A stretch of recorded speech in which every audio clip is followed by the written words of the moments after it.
I'm Greg. And I'm Billy. We're the Fuji Guys. Hey, this is a great video. Really, it's answering your questions that you've asked about the amazing X100 on our global website. We were asked by Tokyo, in fact, to take a list of the frequently asked questions from this website and address those questions in a new Fuji Guys video. So that's what this one's all about. And we're just going to start right here. Billy and I have a list of printout of questions. We're going to go through each one. Some are on the camera, some are on the accessories, and we'll try and get through them as soon as possible. So what's our first question, Billy? So the first question, Greg, is basically why a fixed lens? Why not interchangeable? Why not zooming? Okay, so good question. It's asked a lot, and some people, based on the price of this camera and everything we've done with it, well, why didn't you put a zoom? Why didn't you put interchangeable lenses? Well, the whole purpose of this camera was to make the optimum picture quality camera. And in fact, this sensor is matched specifically to this lens. So much so that if we were to put different lenses on here or to have a zoom lens, it would be a compromise in quality. And yes, every camera that you have out there that does have a zoom lens or interchangeable lens does compromise quality. So although you are stuck with one focal length, equivalent to a 35 millimeter on a 35 camera, you're also stuck with the ultimate quality on this Greg, camera. I wanted to add too in that if we look at the camera, it's also the size. And having that fixed lens allows us for a more compact size. And that's the reason, one of the reasons why this camera is of such interest. Nice addition. Okay, next question. Second question, of course, is pertaining to the lens again, and it's why we don't offer image stabilization with this camera. Okay, well, there's a couple of reasons. First of all, as we mentioned, it is equivalent to a 35 millimeter lens. Now, typically, wider angle lenses don't require as much stabilization as telephoto lenses because there's not as much magnification in the camera shake. And secondly, this camera is capable of just incredible results at super high ISO. So you can shoot up to 3200 ISO with very little noise on a camera like this because of its large customized sensor. So if you're lacking for stability, crank up the ISO. Really, there's a third reason as well, and this camera has this unique viewfinder, so you can stabilize the camera shooting by putting it up to your eye quite nicely and kind of getting your human tripod. So those are the reasons why there is no image stabilization on this camera. Excellent. Okay, next question, Billy. This one's for you. The optical viewfinder and the electronic viewfinder cannot be switched. Some people are finding that it's stuck in a position and they're asking this question. Can you explain what's happening to them? First thing to do, Greg, is to check to make sure that you don't have the macro focus function on the X100.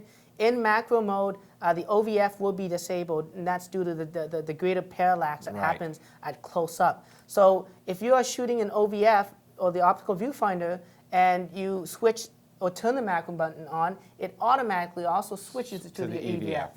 So check to see if your macro's on. Yeah. So just make sure that the macro mode is not switched on if you want to use the optical viewfinder on the camera due to the parallax. Again, it's that little switch in the front that allows you to swap between the different viewfinder options. And when you have macro set on, OVF is going to be disabled. So make sure you turn that off by selecting off. Okay, next question, Billy, is it possible to stop displaying the post-captured images when you're using the optical viewfinder? So just to be clear, when I take a picture and I'm using the optical viewfinder in the factory default setting, as soon as I take that picture, it will switch to the electronic viewfinder, give me a quick preview of the photo I just snapped. So the question from one of our customers is, can I turn that off? I don't want to see that. Simple answer, of course, is yes, and that's in the setup menu. But there's also other settings that you can have it configured to, whether it's displaying for 1.5 seconds, for 3 seconds, or even having it continuously on until you actually push a button to get that screen out of the way. So to answer your question, yes, you can turn it off. Okay, great. Here's how you disable the post-capture on the X100. You go into the menu of the camera. You need to go into the setup, so you push to the left and push down to select the setup menu, push it to the right, and you can push down or actually just rotate until you see image display, which is actually one of the first ones. It's set to be at 1.5 seconds after you've taken a picture. It displays that shot. If you want to disable that, again, just go into that menu and put it to off. There's also the options of 3 seconds and continuous, which means that the image will continue to be displayed until you actually push a button to get that off the screen. So by turning it off, there you go. You can now take photos using the optical viewfinder and not have the camera automatically switch to give you a preview of the image that you've just taken. Thank you. What's the next question then? So next question, Greg, is actually for you, and it has to do, again, with the optical viewfinder, and the question of what does it mean for frame coverage to be about 90%? Okay. Well, so I'm looking through this hole here as an optical viewfinder, and the lens is here. Okay, and that's where the picture's being taken. So obviously we're dealing with a parallax. The 90% is just a round number to choose because it's never going to be 100%. 90% would probably represent the worst it would get as well, okay? And probably most times it's going to be 99.9% accurate. Specifically when you get close to a subject, that's when the accuracy level starts dropping. So probably when you're in very, very close, you're down to that 90% accuracy level.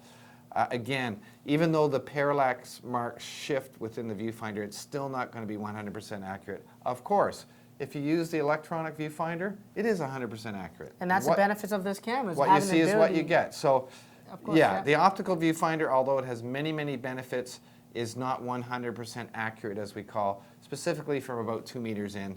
But when you want that 100% accurate framing, you've always got that option to switch over to the EVF. Excellent. Next question, Billy. What do we Next got? question is for me. Okay, it's actually for you. It's about the focus. And sometimes people have picked up this camera and they go to start shooting. They go to depress the shutter halfway where you start hearing the autofocus and they don't hear anything. Their pictures are blurry. What has happened there? Most likely the camera's autofocus setting has been switched either accidentally to the manual focus mode, which is basically this little side tab on the camera. So you can probably accidentally slide that through or push it up. Although it does have a very firm, somewhat hold to it. Spot. You can actually have that switch. And if you look at the screen as well, it will say MF. Meaning manual focus. Perfect. Okay, so if for some reason it's not focusing, check to make sure it's not stuck on manual focus, switch it to one of the autofocus settings. And that gets us to our next question for you, Billy. Okay. Some of the people using it, the focus cannot be adjusted by rotating the focus ring. And that would probably be the opposite, Greg. Yeah. Most likely you have the camera on the autofocus or continuous autofocus setting. And again, that's on the side of the camera. When that's in that mode, you can't adjust the focus at that point. So make sure that if you wanted to manually focus, that you set the camera, the manual focus on the camera, and then use this ring to fine-tune the focus. All right, another focus-related question since you're on a roll here.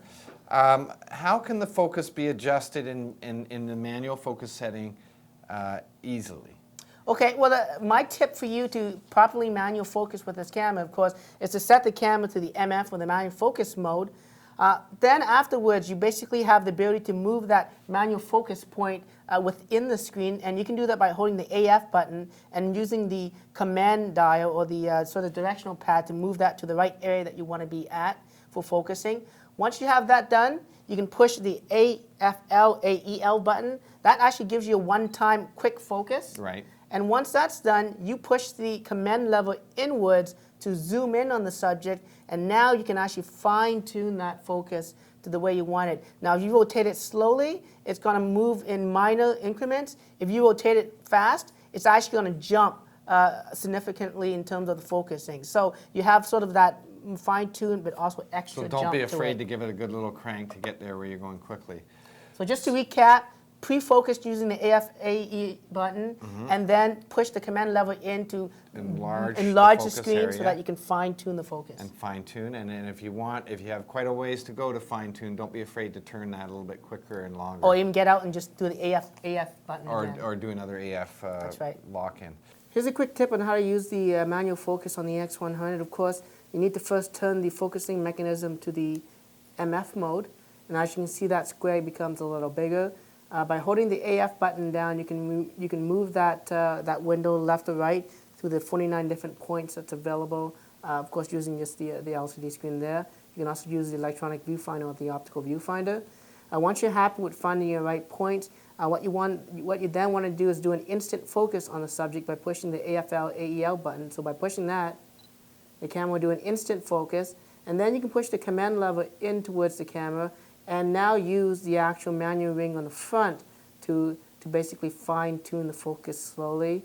If I do rotate it fast in one shot, it does jump the focusing a little bit more as opposed to just fine tuning. But again, if you want to just readjust that, just push the AF AE button quickly, and again, you can then use the manual focus just to fine tune, as opposed to having to kind of constantly rotate to get to one opposite extreme of the focus system.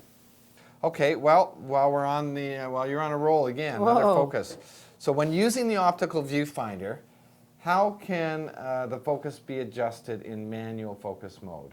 Okay, well, it also works actually in the electronic viewfinder or the LCD screen as well, is that when you have the MF or the manual focus selected on the camera, it does come up with a focus and distance scale for you. So if you look at the back of the camera when you have it, you'll see that there's actually a distance starting from, you know, 0.1 of a meter all the way up to 10 meters to infinity. And basically, as you change the aperture on the camera, it will tell you where where things will be in focus, or the depth of field basically guide for you. And the focus point actually is indicated by the red line. So as you rotate that focus, it will move within the depth of field chart. Yeah, so all of you like to pre-focus one of your subjects out there. You can choose your point of focus, and you'll automatically have a visual on your depth of field range. Yeah, and I guess, Greg, I just wanted to add one more thing to this, is that, you know, you can quickly set this camera up so that you know exactly between 1 meter and, you know, 5 meters, everything is going to be, in terms of the depth of field chart, it's going to be in focus. And so when you want to do quick shots of a subject walking within that distance, you can already preset that and just fire away, and not have to worry about things not being properly in focus. I agree. So, Yep. Good excellent old school guide. photography rules. In the manual focus setting of the X100, you'll notice that there's a little display down here. In I guess, a turquoise blue, you basically have the distance of which the focusing point is, and it's marked by the red line that's in the middle. And it's kind of hard to see in the monitor here, but there's actually a little white piece here.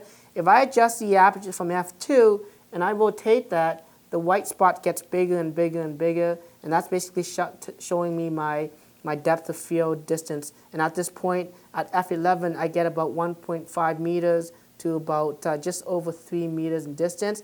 So regardless of where I move the focus point, things should be in focus. And as you notice, as I move the focus point, that red line moves through the distance, and the white actually follows as well. So it can give you basically a nice ability to guess where subject is going to be, and so that you're ready to shoot without having to delay the camera by setting autofocus afterwards. Okay, Billy, I'm going to ask you some rapid fire questions now, all Okay. surrounding the command control. Okay. So just first of all, just show us where that is. So we got two controls. We got the command lever, which goes left and right, and you can push it down. And then we actually got the command dial that you actually rotate left and right. Okay, so although all this stuff is in the instruction manual, sometimes it's a little bit tricky, so we're going to run through what you need to do when you're doing the fine-tuning on your aperture setting. What do you do? Okay, so with aperture, you basically have full stop from 2.8, all the way up to f16. If you want to change the aperture in third stops, you can actually use the command lever and twist it left or right in order to do one-third stop increments. Awesome, okay. So the command lever on the X100 allows you to do a few things. Of course, it allows you to adjust one-third stops. So if I take the aperture on the camera and set it to something like f5.6, by using the command lever and I push it to the right, you can see the aperture adjusts by a third stop. Again, it goes to 4.5, and it goes the opposite direction. It goes to 7.1, of course, which is not found on this ring. And if I want to get higher in aperture, I just set it to the next level and then use my third stops going up and down that scale in one-third stop. How about if I want to change the area of focus frame? So just to be clear on this, of course, we know there's 49 points of focus, but when the focus area is set to any one of those 49 points, you can also increase or decrease that point of focus area. So how's that done? That's actually done by holding down the AF button on the back of the camera and using the command lever. Instead of pushing it inwards, you actually push it to the left or the right, just as if you were doing one-third increments with the aperture, and that will actually increase the size of the focus point. The command lever is also used to increase or decrease the focus area. So by pushing and holding down the AF button, You can then use the lever and push left or right to increase the focus areas being the largest, or very small if you want to fine tune your focus points. If you want to reset it to normal again, all you have to do is hold the AF and push the command lever inwards, and it resets to the standard focus point size. Now going back to the shutter speed, I didn't mention that, but in the shutter controls, you got again full stops from 1/4 seconds, 1/4 of a second to 1/4000th of a second. Using the command dial, you can change it by 1/3 increments for shutter speeds. Yeah. Okay, that's great. Okay. Now again, talking about functions, how, and you did cover it off in the manual focus thing, but show us exactly with the point out the buttons for the enlarged view for precise focusing. Yeah, again, it's basically the command lever. When you have the camera in the manual focus mode, you push the command lever inwards, just like a button, and it actually zooms in on that particular square area that you selected. The command lever on the X100 also allows you to do other things in the manual focus area, and that is it allows you to increase or zoom in on that center portion. So if I have the center portion there, if I push the command lever inwards, it actually magnifies that, and I can again adjust the focus in the front, either by again pushing the AF, EF button for a quick instant focus, and then fine tuning using my manual dial in the front right there. So that's basically what the command lever does. Okay, and then how about viewing photo information in playback mode?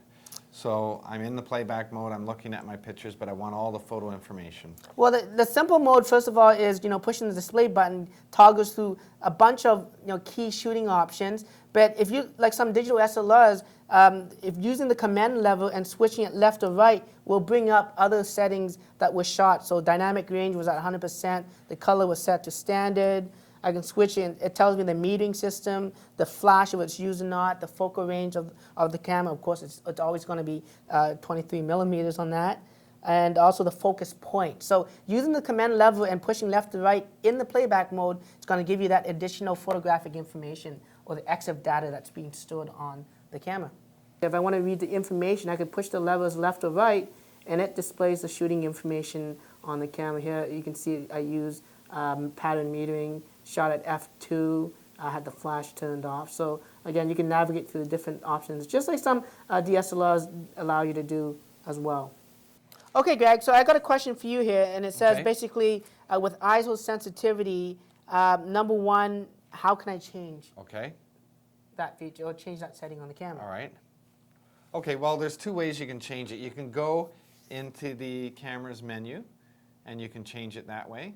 But which is much easier and much better is using the function button on the top. Now, the factory default setting on this camera has this function button on the top set as an ISO button.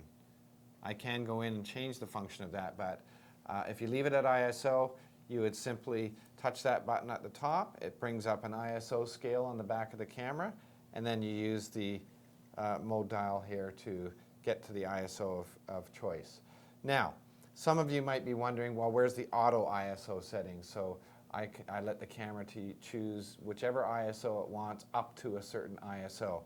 Well, that's not in the main menu. However, if you do go to the setup in this camera, you can change it to have the option of having an auto ISO setting. So if you want to restrict it anywhere from 200 to 800 for a specific setting, you can do that rather than changing it 200, 400, 800, 200. So in that setup menu, it's how you enable the auto ISO functionality. Yeah. You can't do that through the standard function and ISO quick option on that. Exactly. The function button on the camera is a quick access point to get into some camera controls.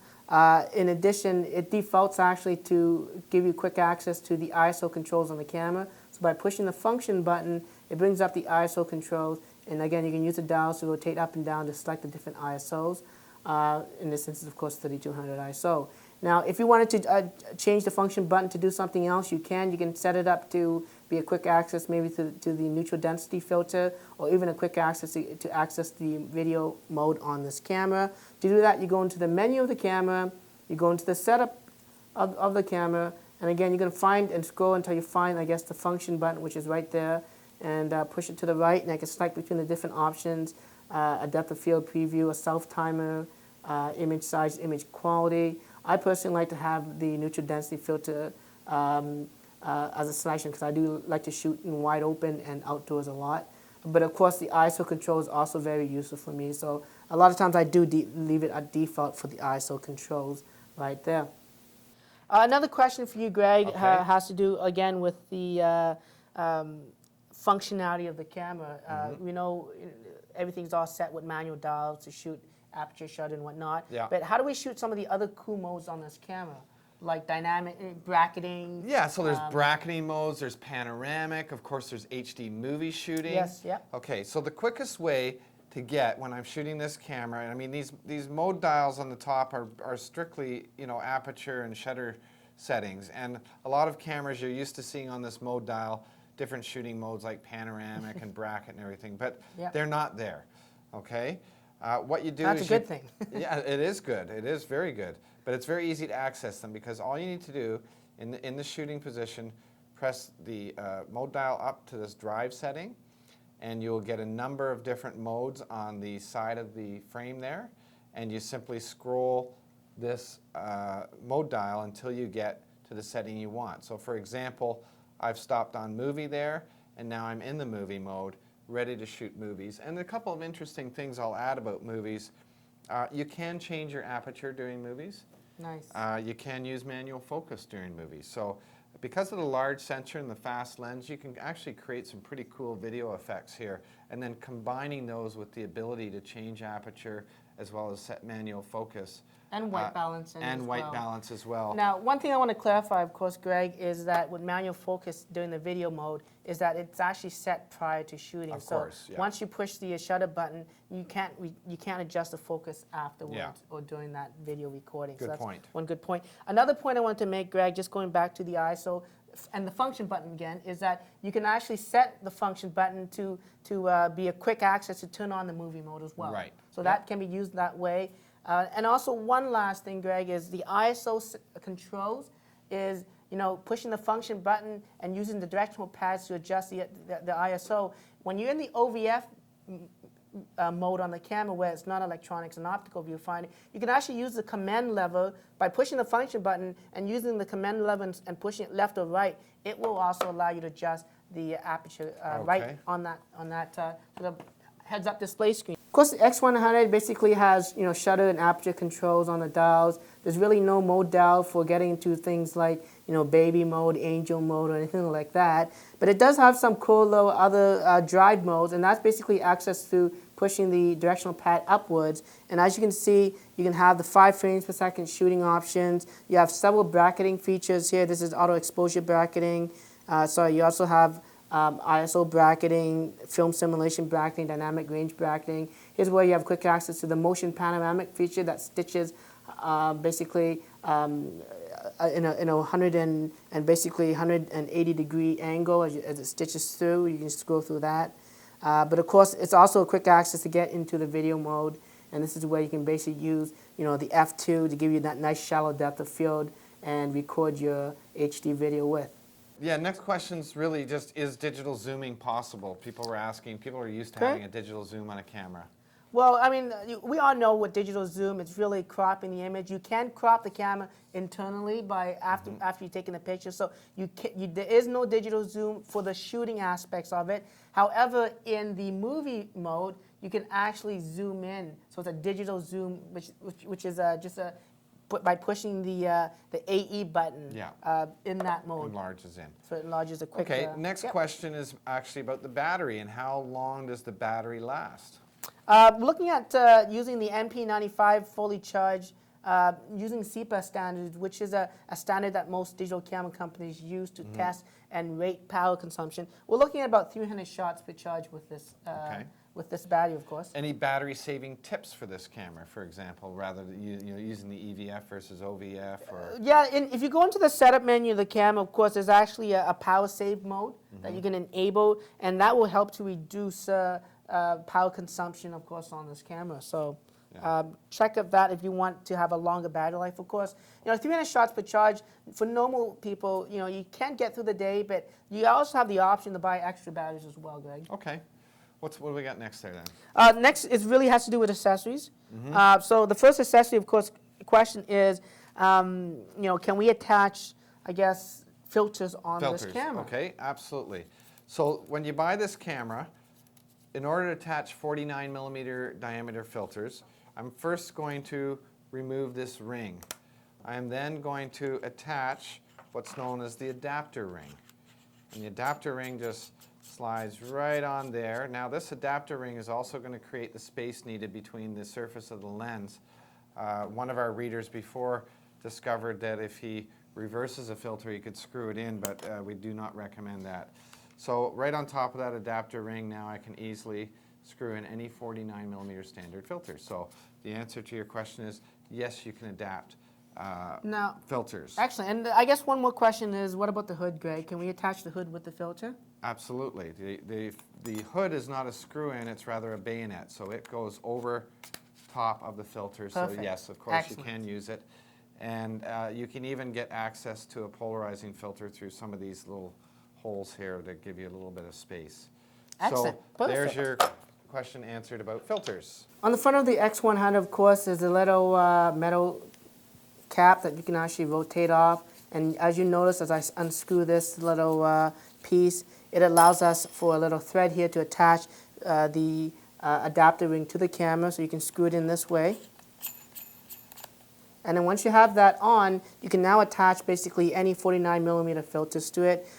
We did mention that people have taken a 49 millimeter filter and flipped it the opposite direction without the adapter ring and attaching on. And what happens is that lens actually moves slightly out and it bumps and it causes an actual error to the camera. So I do not recommend you do that, especially if you're spending $1,200 or more on this camera.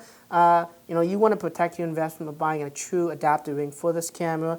Once the adapter ring is on, you can actually put that 49 millimeter filter on, and then of course you have the lens hood, and that screws on to the front, and it just clips into place like that.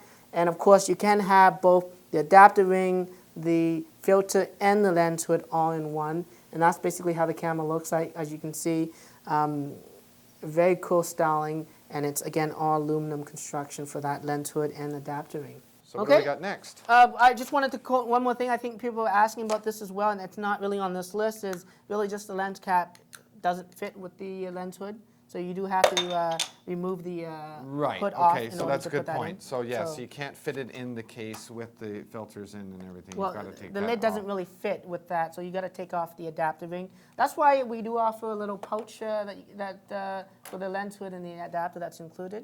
Right there. Okay, what do we got next now?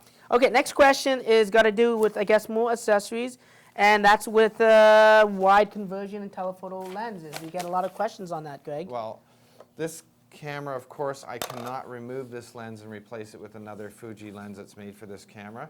I guess what people are asking, Billy, is there's certain lenses that you can just screw into the end, and one would convert it to a wider lens and one to a telephoto lens.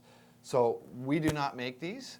They are made commercially by third-party companies, and probably there'd be one that would fit on here that would kind of work okay. Yeah. I'm using a lot of words like kind of and probably here. Well, the reason is, But at the Greg, to end me of the- personally, yeah. is that when you stick a lens in front of another lens, Yeah.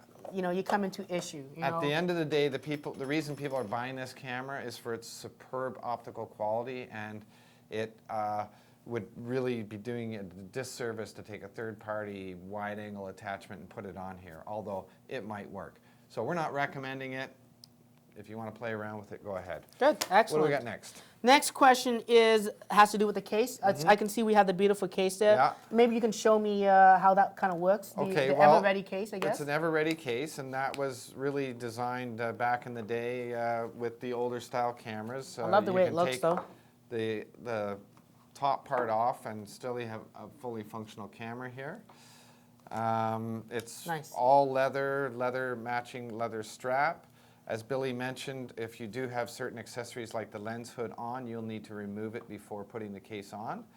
But really gives it that final kind of full-on retro look. And again, real leather there. It's really stylish, something that you definitely want to pick up for definitely look. But the question, I guess, is that, and Greg did mention, is that with the adapter ring and lens hood, the case will not fit properly. So you do have to remove that, and you got a little baggie.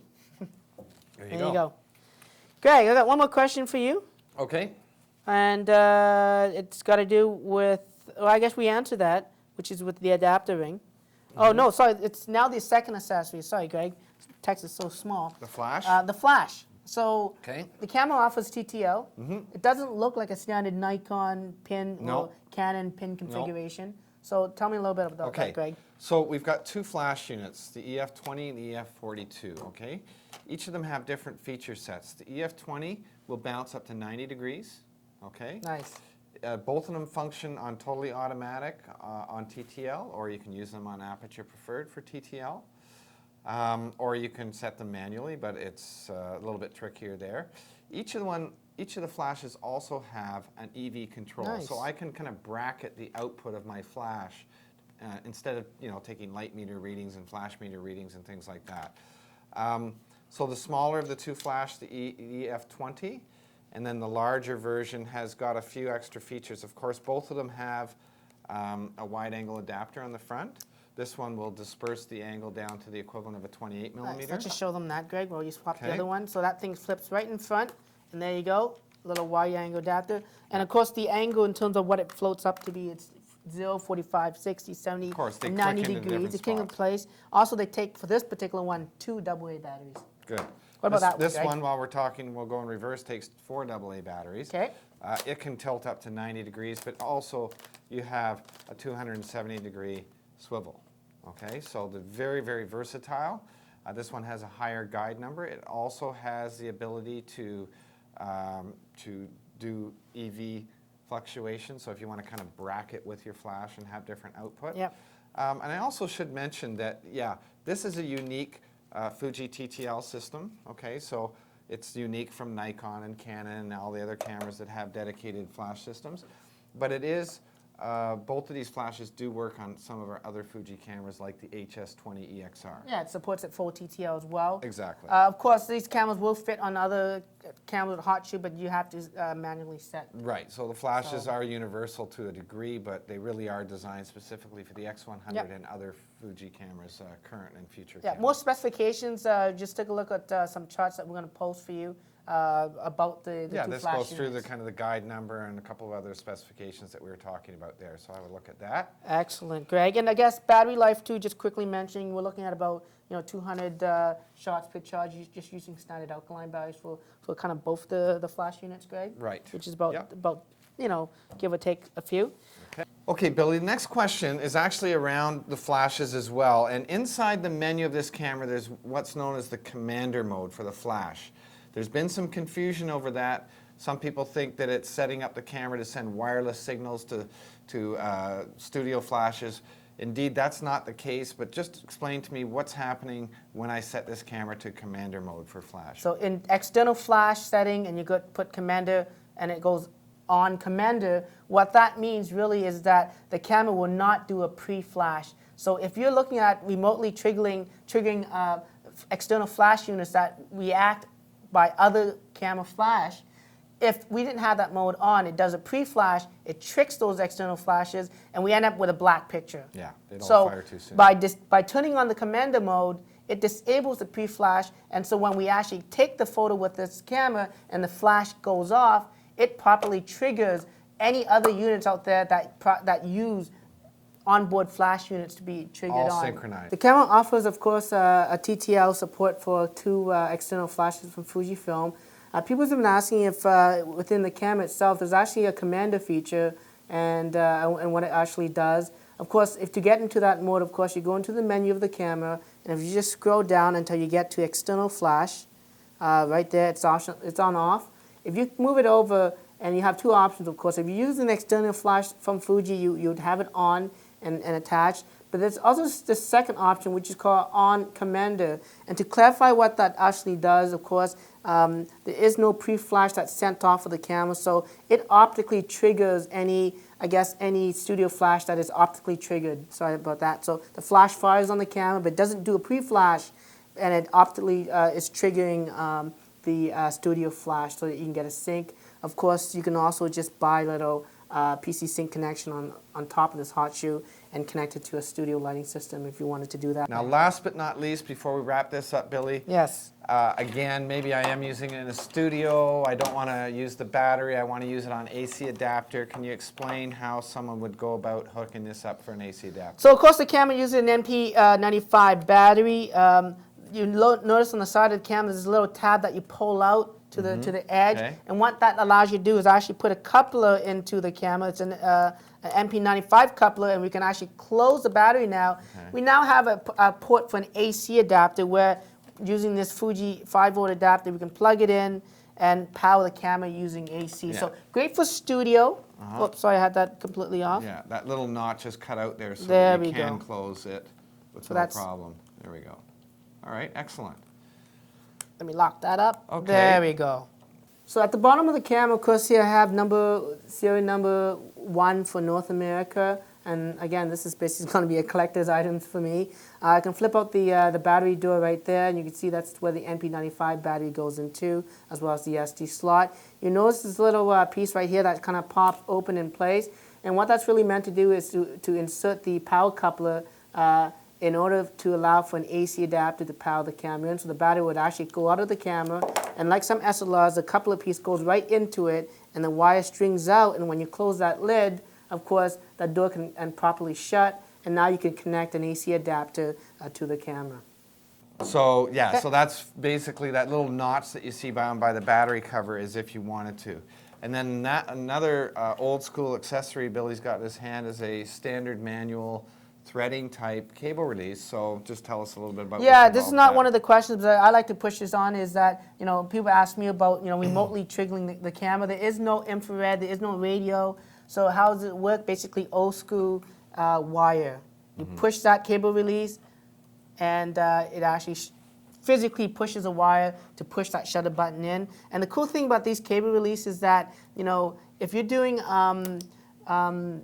long-term exposures, if you're using the bulb mode, these things are cool in the sense that you can actually set it up to actually lock. So when I push the button down, let me put it lock, push it down, it stays locked, and I can pop it out. Again, this is not an accessory that Fuji sells. It's an accessory that's widely available. In fact, if your dad had a camera in the 1950s, you can probably use that exact same cable release with this X100 Okay, as so well. for now, Billy, those are all the questions Woo! that we've had, or at least the most frequently asked ones. There's been almost 500,000 unique visitors to this website just for this camera, so there's a lot of interest in it. Keep your questions coming. We'll answer them. Remember to subscribe to the Fuji Guys channel on YouTube and Twitter as well. So Don't forget to follow us, yeah. yeah, and we'll keep answering your questions if you keep sending them in. Until then, I'm Greg, And I'm Billy. and we're the Fuji Guys.